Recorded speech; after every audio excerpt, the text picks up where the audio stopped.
Good morning students. हम last class में सुरक्षा परिषद के बारे में पढ़ रहे थे कि किस प्रकार से सुरक्षा परिषद यूएनओ का एक महत्वपूर्ण अंग है और यूएनओ में सुरक्षा परिषद के हम कार्य क्षेत्र और अधिकार के बारे में बात कर रहे थे लास्ट क्लास में कि सुरक्षा परिषद के अधिकार क्षेत्र और इसके कार्य क्या हैं। तो हमने लास्ट क्लास में सुरक्षा परिषद के महत्वपूर्ण कार्य और इसके कार्य क्षेत्र के बारे में हम पढ़ रहे थे। किस प्रकार से जो है सुरक्षा परिषद शांति और सुरक्षा संबंधी महत्वपूर्ण विषयों के बारे में निर्णय लेती है और उन निर्णयों के बारे में वो एक रूप से हम देखते हैं किस प्रकार से सर्वोच्च संस्था है यूएनओ की और शांति एवं सुरक्षा संबंधी महत्वपूर्ण मामले वो स्वयं इन प्रश्नों के बारे में स्वयं ही विचार करती है और निर्णय लेती है। महासभा उसके इन जो है मामलों में महत्वपूर्ण सिफारिश कर सकती है, लेकिन अपने आंतरिक मामलों में वो स्वयं निर्णय लेती है। तो हमने लास्ट क्लास में सुरक्षा परिषद के महत्वपूर्ण कार्य और इसका अधिकार क्षेत्र पढ़ा था और ये भी पढ़ा था कि परिषद जो है अपने अंतर्राष्ट्रीय विवादों को निपटाने के लिए 4 तरीके अपनाती है। तो पहला जो इसका जो तरीका है वो है सर्वप्रथम संबंधित राष्ट्रों को पत्र व्यवहार एवं वार्ता के लिए प्रेरित कर सकती है। सुरक्षा परिषद संबंधित राष्ट्रों के साथ पत्र व्यवहार के द्वारा या वार्ता के माध्यम से जो है इन अंतर्राष्ट्रीय विवादों को निपटा सकती है। अगला है पंचों, मध्यस्थों और अंतर्राष्ट्रीय न्यायालय द्वारा निर्णयों का सुझाव रख सकती है। किस प्रकार से मध्यस्थता करके पंचों के द्वारा अंतर्राष्ट्रीय न्यायालय के द्वारा वो इन अंतर्राष्ट्रीय विवादों को जो है इनको निपटाने का सुझाव रख सकती है। अगला है दोषी राष्ट्र के विरुद्ध आर्थिक प्रतिबंध की आज्ञा दे सकती है कि यूएनओ जो सदस्य राष्ट्रों को जो फंड देती है उस फंड को वो रोक सकती है और इस प्रकार अंतर्राष्ट्रीय जो है आर्थिक प्रतिबंध उस देश पर लग जाता है। अगला है आवश्यकता पड़ने पर अंतिम उपाय के रूप में सैनिक कार्रवाई कर सकती है और सैनिक कार्रवाई में हम देखा कि यूएनओ के पास में अपनी सेना नहीं है, लेकिन आवश्यकता पड़ने पर सैनिक कार्रवाई के लिए उसके सदस्य राष्ट्रों की सेनाएं उसे प्राप्त हो जाती है। तो इस प्रकार हम देखते हैं कि सुरक्षा परिषद जो है अंतर्राष्ट्रीय विवादों को निपटाने के लिए ये महत्वपूर्ण 4 तरीकों का प्रयोग करती है। तो इस प्रकार हम देखते हैं कि सुरक्षा परिषद में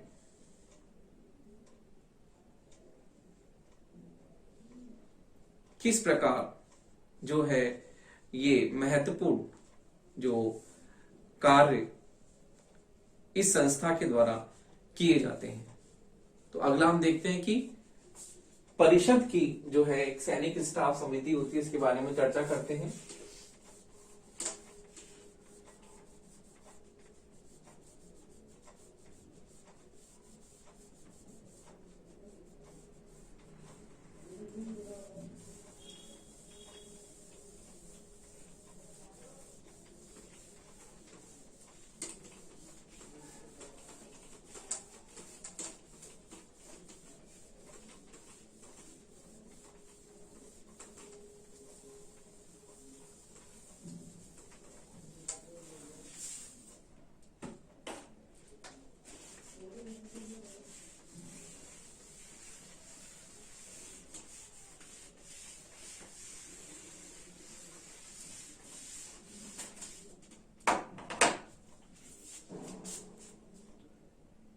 देखिए परिषद की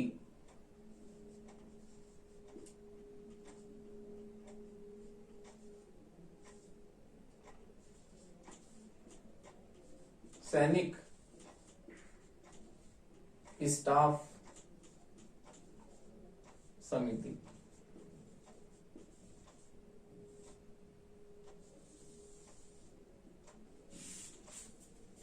स्टाफ समिति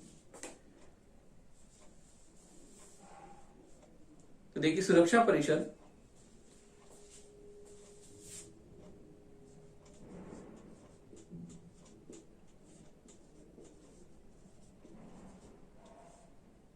सशस्त्र सेनाओं के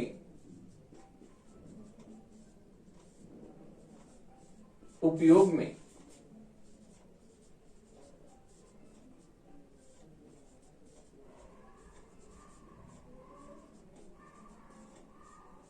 ली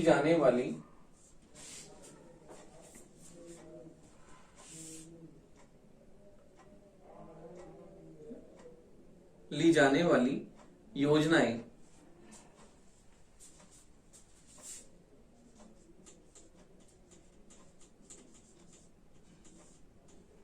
एक सैनिक स्टाफ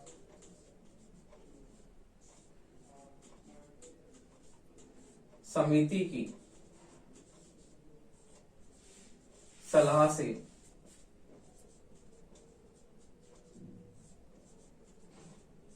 बनाएगी।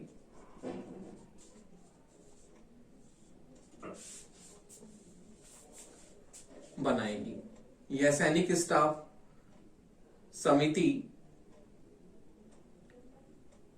निम्न विषयों में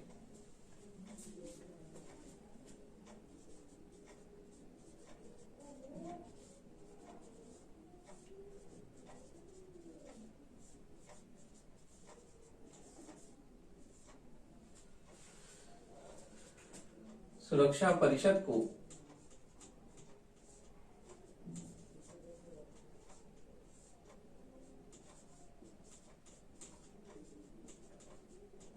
निम्न विषयों में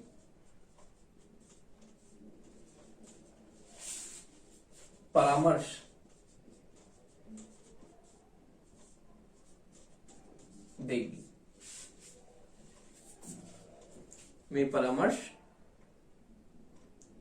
देगी। अंतर्राष्ट्रीय शांति और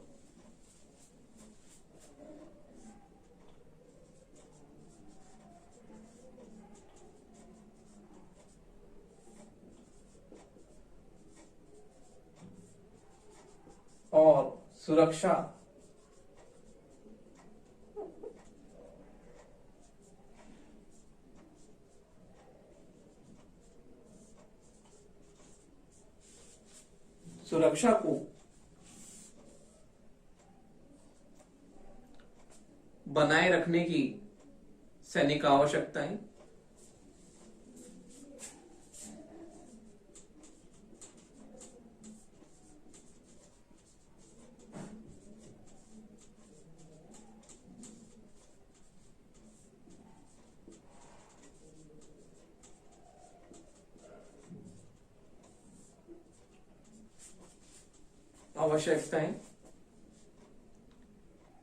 इस समिति के अधीन सेनाओं का प्रयोग और कमान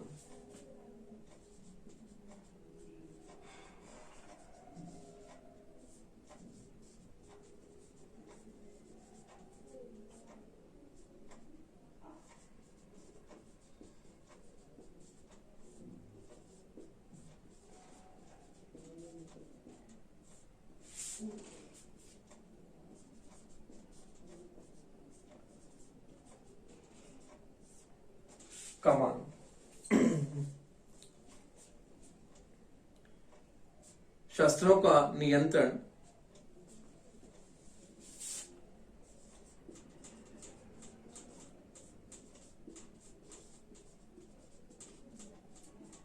एवं संभावित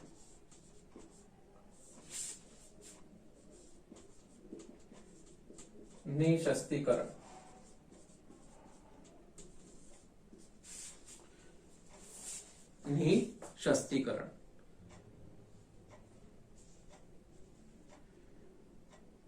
तो देखिए, अब हम इस प्रकार देखते हैं कि सुरक्षा परिषद सशस्त्र सेनाओं के उपयोग में ली जाने वाली योजनाएं जो बनाती है वो एक सैनिक स्टाफ समिति की सलाह से बनाती है और एक सैनिक स्टाफ समिति इसे निम्न विषयों में परामर्श देती है।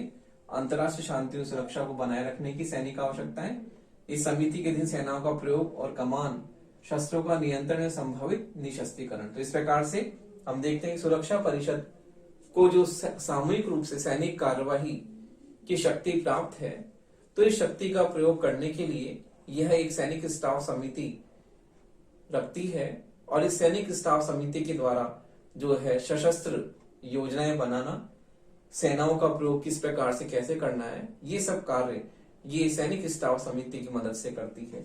और अंतर्राष्ट्रीय शांति और सुरक्षा को कायम रखने के लिए जहां जहां सैनिक आवश्यकताएं पड़ती है उन सैनिक आवश्यकताओं को करने में ये सुरक्षा परिषद को जो है बहुत ही महत्वपूर्ण जो है इसे सहायता प्रदान करती है।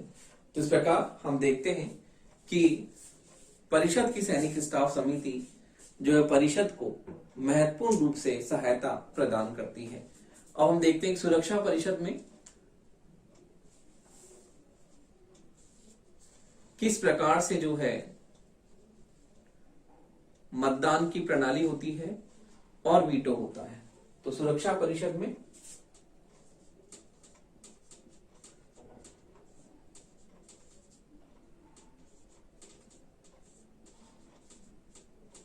मतदान की प्रणाली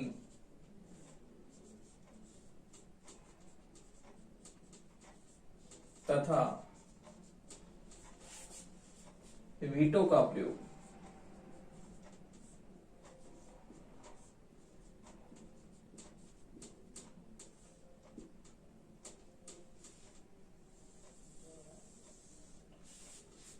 तो देखिए इस प्रकार चार्टर की धारा 27 में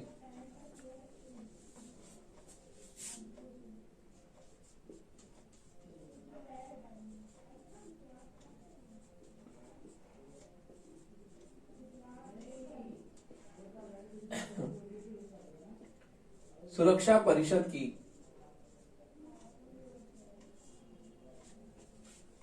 मतदान प्रणाली का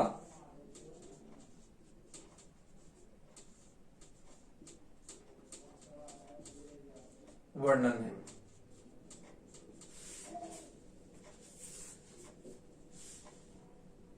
इसके अनुसार प्रक्रिया संबंधी विषय में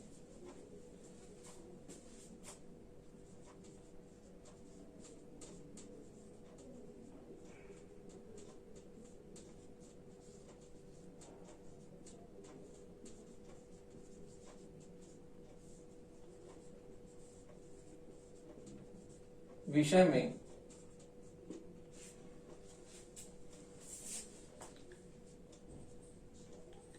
संबंधी विषय में परिषद के निर्णय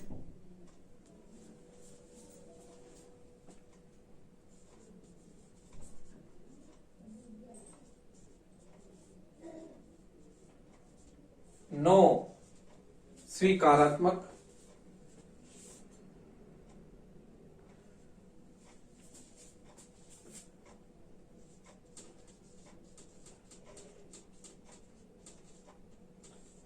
मत से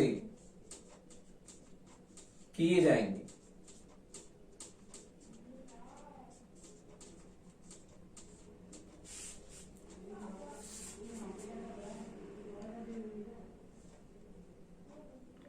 प्रक्रिया संबंधी मामलों का मतलब है कि सुरक्षा परिषद की बैठक का समय स्थान का निर्णय करना, इसके सहायक अंगों की स्थापना करना, ये है प्रक्रिया संबंधी मामले। और हम देखते हैं कि इसके अतिरिक्त सब विषय जो है महत्वपूर्ण समझे जाते हैं। तो देखिए बैठक का है, सहायक अंगों का है, तो इसके अतिरिक्त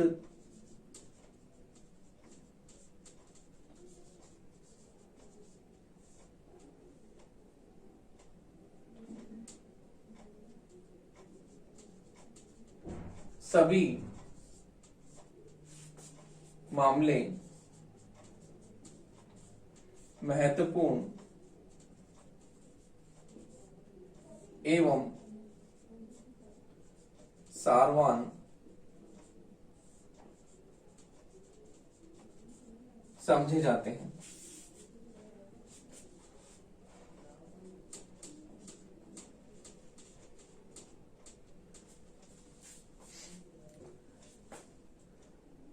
ऐसे विषयों के निर्णयों के लिए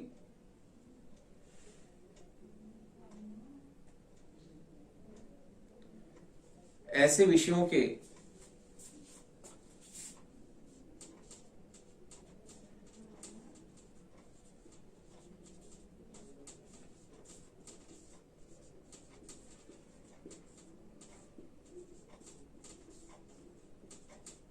9 स्वीकारात्मक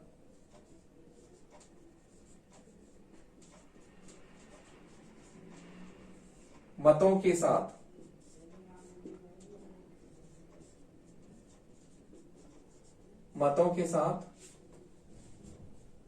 पांच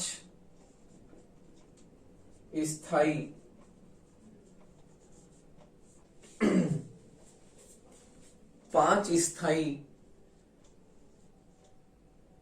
सदस्यों के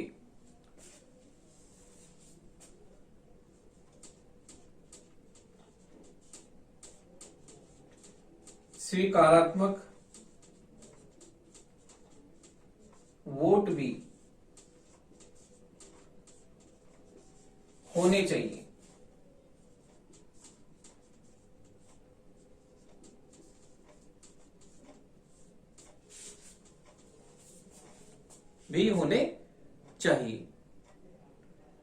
तो देखिए इस व्यवस्था के अनुसार यदि 5 स्थायी सदस्यों में से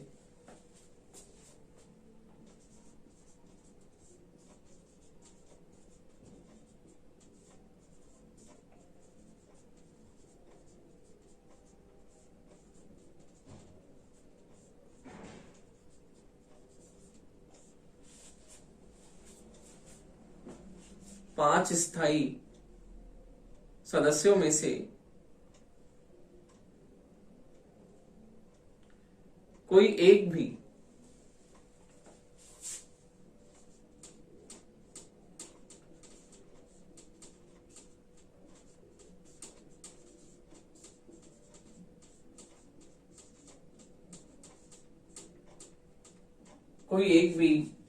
महत्वपूर्ण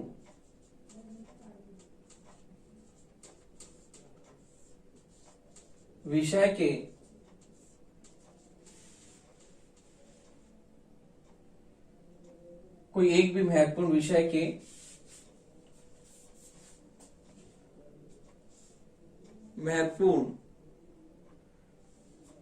के निर्णय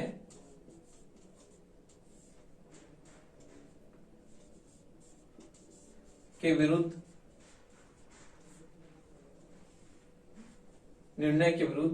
अर्थात विपक्ष में वोट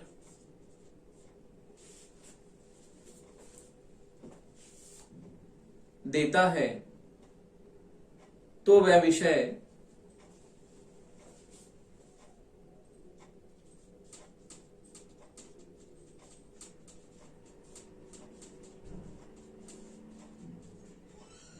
अस्वीकृत समझा जाएगा।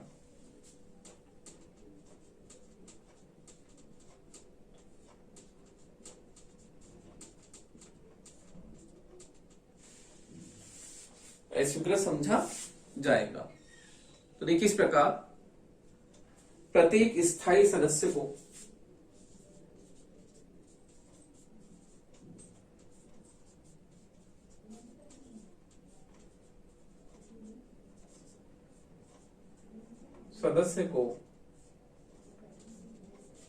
निषेधाधिकार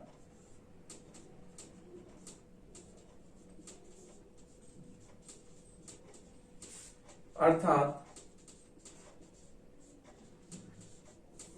वीटो की शक्ति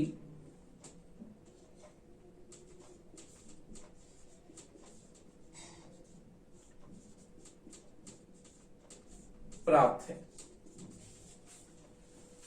तो देखिए इस प्रकार से सुरक्षा परिषद में हम देखते हैं कि चार्टर की धारा 27 में सुरक्षा परिषद की मतदान प्रणाली का वर्णन किया गया है कि प्रक्रिया संबंधी विषय में परिषद के निर्णय 9 स्वीकारात्मक मत से किए जाएंगे। अर्थात जो प्रक्रिया संबंधी मामले जैसे कि बैठक के संबंध में बैठक कहाँ होगी, किस तरह से होगी और सदस्यता संबंधी जो भी है महत्वपूर्ण जो भी विषय है वो सब प्रक्रिया संबंधी मामलों में समझे जाते हैं कि नए सदस्यों को जो है इसकी सदस्यता दिलाना है और बैठक के संबंध में जो भी निर्णय लेना है, स्थान के बारे में निर्णय लेना है, तो सेशंस के बारे में निर्णय लेना है, तो ये प्रक्रिया संबंधी मामले हैं। तो इसके अतिरिक्त सभी मामले महत्वपूर्ण एवं सारवान समझे जाते हैं। ऐसे विषयों के निर्णयों के लिए 9 स्वीकारात्मक मतों के साथ 5 स्थायी सदस्यों के स्वीकारात्मक वोट भी होने चाहिए। अर्थात प्रक्रिया संबंधी मामलों में तो 9 मत होने चाहिए और महत्वपूर्ण और सारवान प्रश्नों में 9 वोटों के साथ साथ 5 स्थायी सदस्यों के स्वीकारात्मक वोट भी होने चाहिए, अर्थात 14 मत होने चाहिए। तो 9 तो स्वीकारात्मक मतों के साथ 9 मतों के साथ साथ 5 स्थायी सदस्यों के वोट भी इसमें शामिल किए गए हैं। तो इस व्यवस्था के अनुसार 5 स्थायी सदस्यों में से कोई एक भी महत्वपूर्ण विषय के निर्णय के विरुद्ध अर्थात विपक्ष में वोट देता है, अर्थात कोई भी स्थायी सदस्य वीटो शक्ति का प्रयोग करता है, तो इससे जो है ये विषय अस्वीकृत समझा जाएगा और इस प्रकार प्रत्येक स्थायी सदस्य को निषेधाधिकार अर्थात वीटो की शक्ति प्राप्त है। तो इस प्रकार सुरक्षा परिषद में हमने मतदान प्रणाली और वीटो शक्ति के बारे में पढ़ा कि किस प्रकार से सुरक्षा परिषद में प्रत्येक स्थायी सदस्य को वीटो शक्ति प्राप्त है और किसी महत्वपूर्ण विषय और सारवान प्रश्न के बारे में वह वीटो शक्ति का प्रयोग यदि करता है तो वह हमने देखा कि वह विषय अस्वीकृत समझा जाएगा। तो ये वीटो शक्ति 5 स्थायी सदस्यों को प्राप्त है, जैसे कि मैंने आपको बताया था।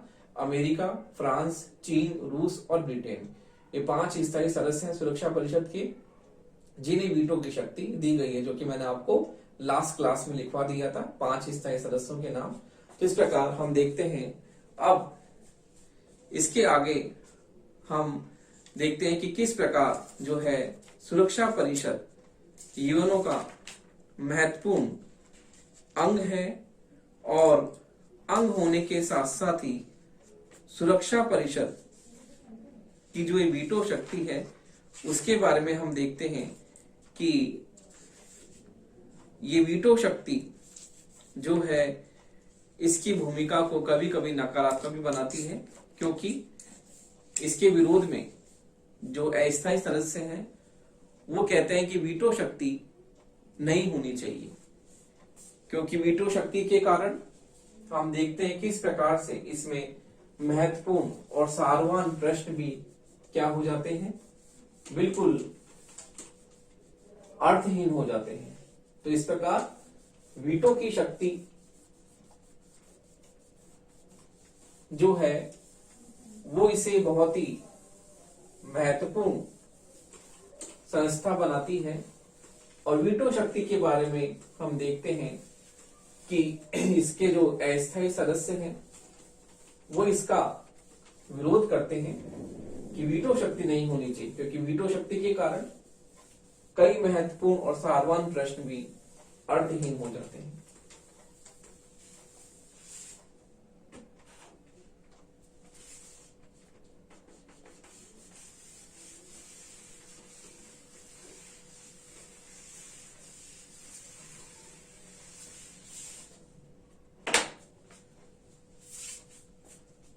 तो देखिए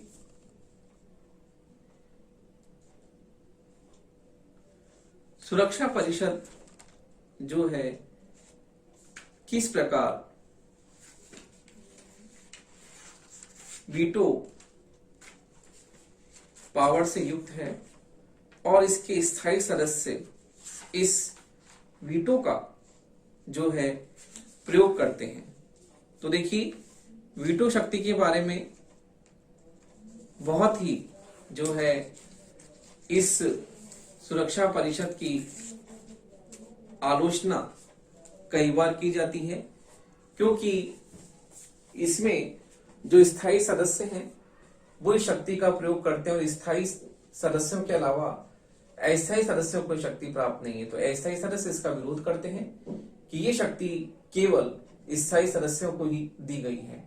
तो देखिए वीटो शक्ति जो है इसे कई बार हटाने के बाद भी की गई है कि इस वीटो शक्ति को हटा देना चाहिए। तो इसके पक्ष और विपक्ष में तर्क भी आते हैं।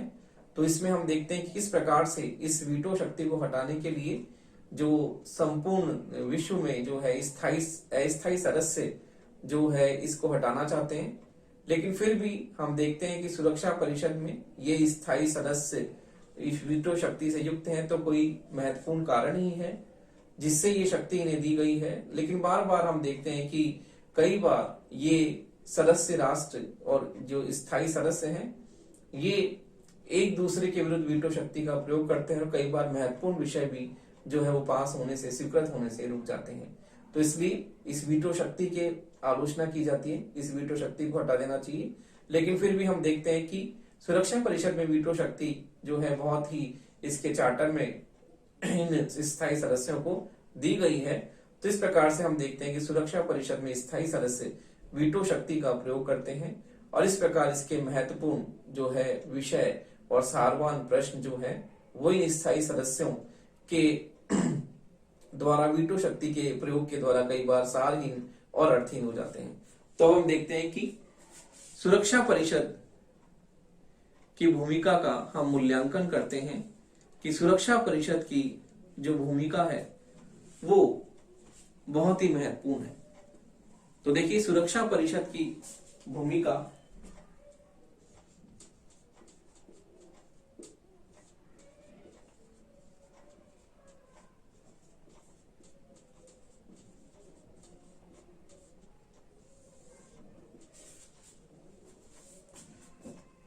तो देखिए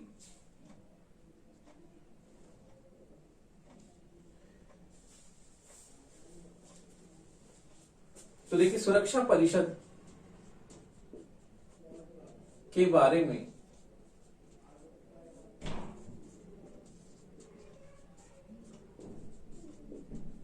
कुछ विचारकों ने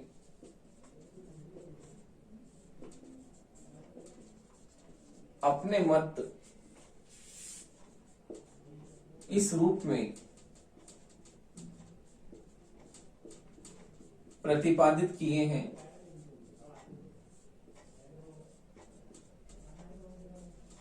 कि यह महाशक्तियों के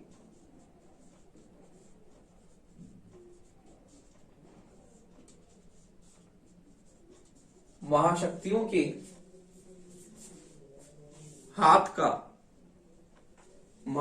के हाथ में खिलौना मात्र है।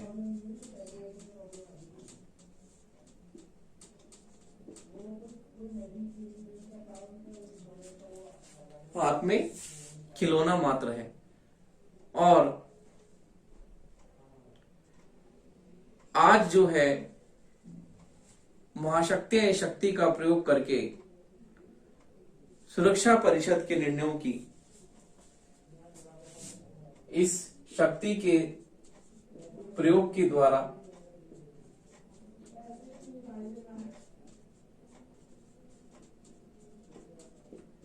महाशक्तियां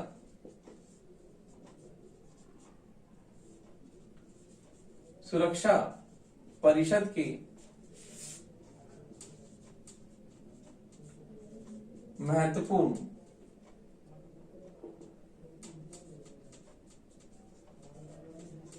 निर्णयों की अनसुनी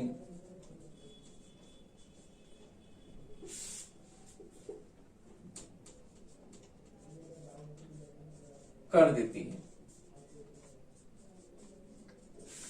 अनसुनी कर देती है। लेकिन फिर भी देखिए सुरक्षा परिषद का महत्व फिर भी हम देखते हैं कि वर्तमान में हम अनसुनी कर देते, लेकिन फिर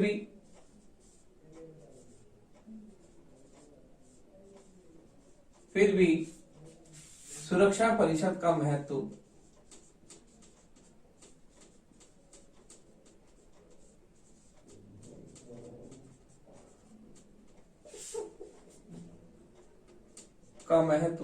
कम नहीं हो जाता।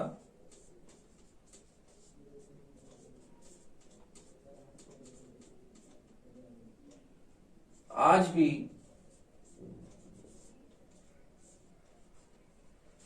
अंतर्राष्ट्रीय शांति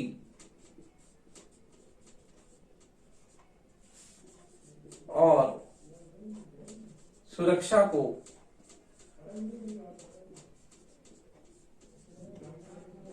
बनाए रखने में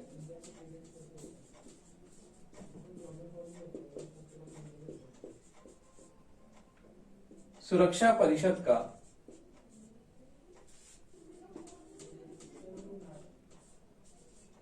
महत्वपूर्ण स्थान।